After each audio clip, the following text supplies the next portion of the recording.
I have a zillion memories of my grandmother Annie. Growing up, my grandmother lived with us. She took care of me, my brother Andy, my sister Tina, along with my cousins Ryden, Raina, and Boyden. She was an awesome cook, she was an awesome caregiver, she was an awesome seamstress, and she'd make pajamas for us grandkids. But most of all, she was an awesome example of qualities that make up a fine person. Grandma was an upbeat and cheerful person. She used to wake me up in the morning with a cheery, "Giddy up, it's time to giddy up," while opening all my curtains to let the sun shine in. I'm not a morning person, so this was hard to take on school days. And as you can imagine, even harder to take as a teenager on the weekends. It used to drive me nuts then, but now it just brings a smile to my face. Grandma was also a hard worker. She was not one to sit around being idle. She was constantly moving about, cooking, cleaning, doing laundry, gardening. She would help with anything that needed to be done. In fact, she was such a hard worker that she spoiled me and my siblings. I never did laundry or even cooked a meal until I went away to college. Grandma took care of me too well. The thing, though, that I remember most about my grandmother is how grateful and appreciative she was of everything. She was so unassuming, never asking or expecting anything. When talking to her and stories of the past would come up, she would always say things like how lucky she was and how kind and generous someone was in doing for her. Grandma never forgot these small kindnesses.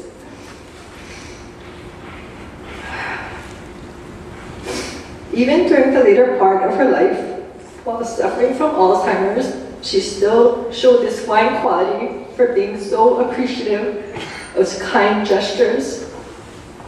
My grandmother Annie was a fine person.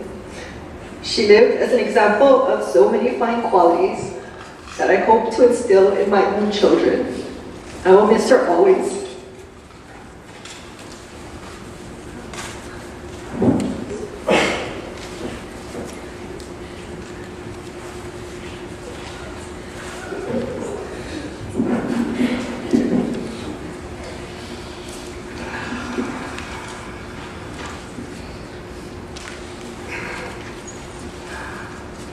Grandma passed away 3 months shy of 100 years old. What a life. I can't possibly fathom the events and experiences she had witnessed during her time. Events such as the bombing of Pearl Harbor, Hawaii's statehood, the invention of the color television, the iPhone, even the Kardashians must have been pretty recent. Unfortunately, she didn't make it to see her 100th birthday. But my brother Royden believes that Grandma's spirit had decided she's seen enough after witnessing 1 year of Trump as president.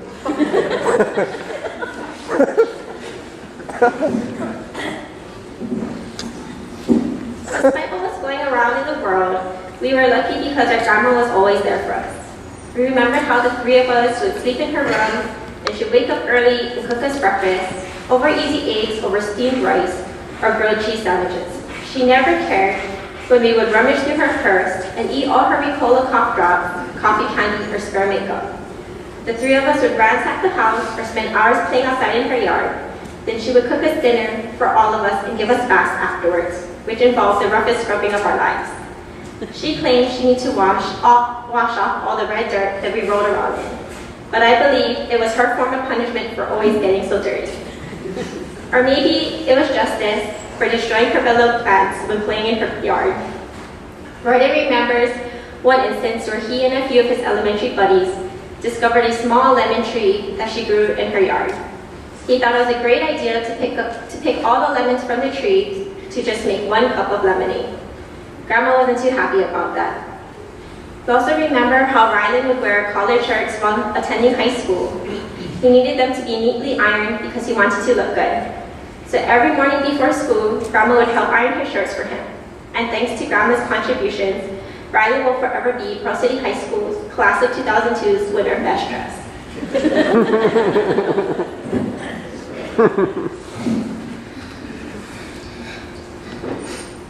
Raina always loved Grandma's cooking and hoped to cook like her. She remembers how Grandma would make tangerine juice from the fruit she picked from her yard, or how Grandma would make the perfect triangle musubis for picnics and our sporting events. Raina would try her best to help make them, but the musubis would always end up wrong. Grandma, with a patient smile, would say, "It's okay, just keep practicing," making her feel better. In her later years, Grandma enjoyed her word puzzles, singing songs that she learned from senior care, playing hanafuda, though she was a sneaky cheater, and eating sekihan. Sekihan was her favorite because her mom would always make it for her on her birthday. And even though she often repeated what she said, we still talked to her, but those conversations normally ended with her saying, "Yakamashi," or calling us stupid, followed by a chuckle and a grin. I would come home from work, and Grandma would be sitting in a chair doing her word search puzzles.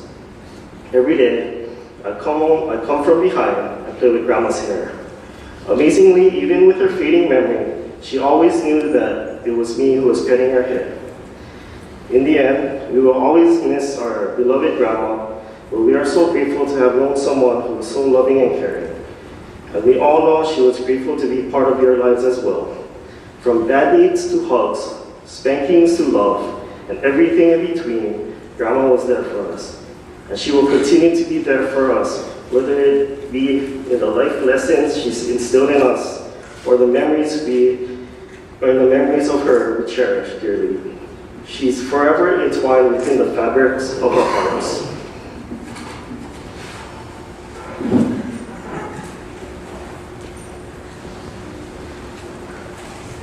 Thank you, guys. My name is Alexis Murai. I am one of the great-granddaughters of Grandma Annie. She was very special and a major part of our lives. My sisters and I were very fortunate to have spent so many fun times with her, learning to play hanafuda, working in the yard, and enjoying her company. We, the family, would like to thank you for being a part of her life and attending this celebration of Grandma Annie's life. Thank you to the many friends and family who have shared their time and talents to make this day extra special. Thank you for your expressions of condolences and encouragement to the family. Please join us for some refreshments in the dining area.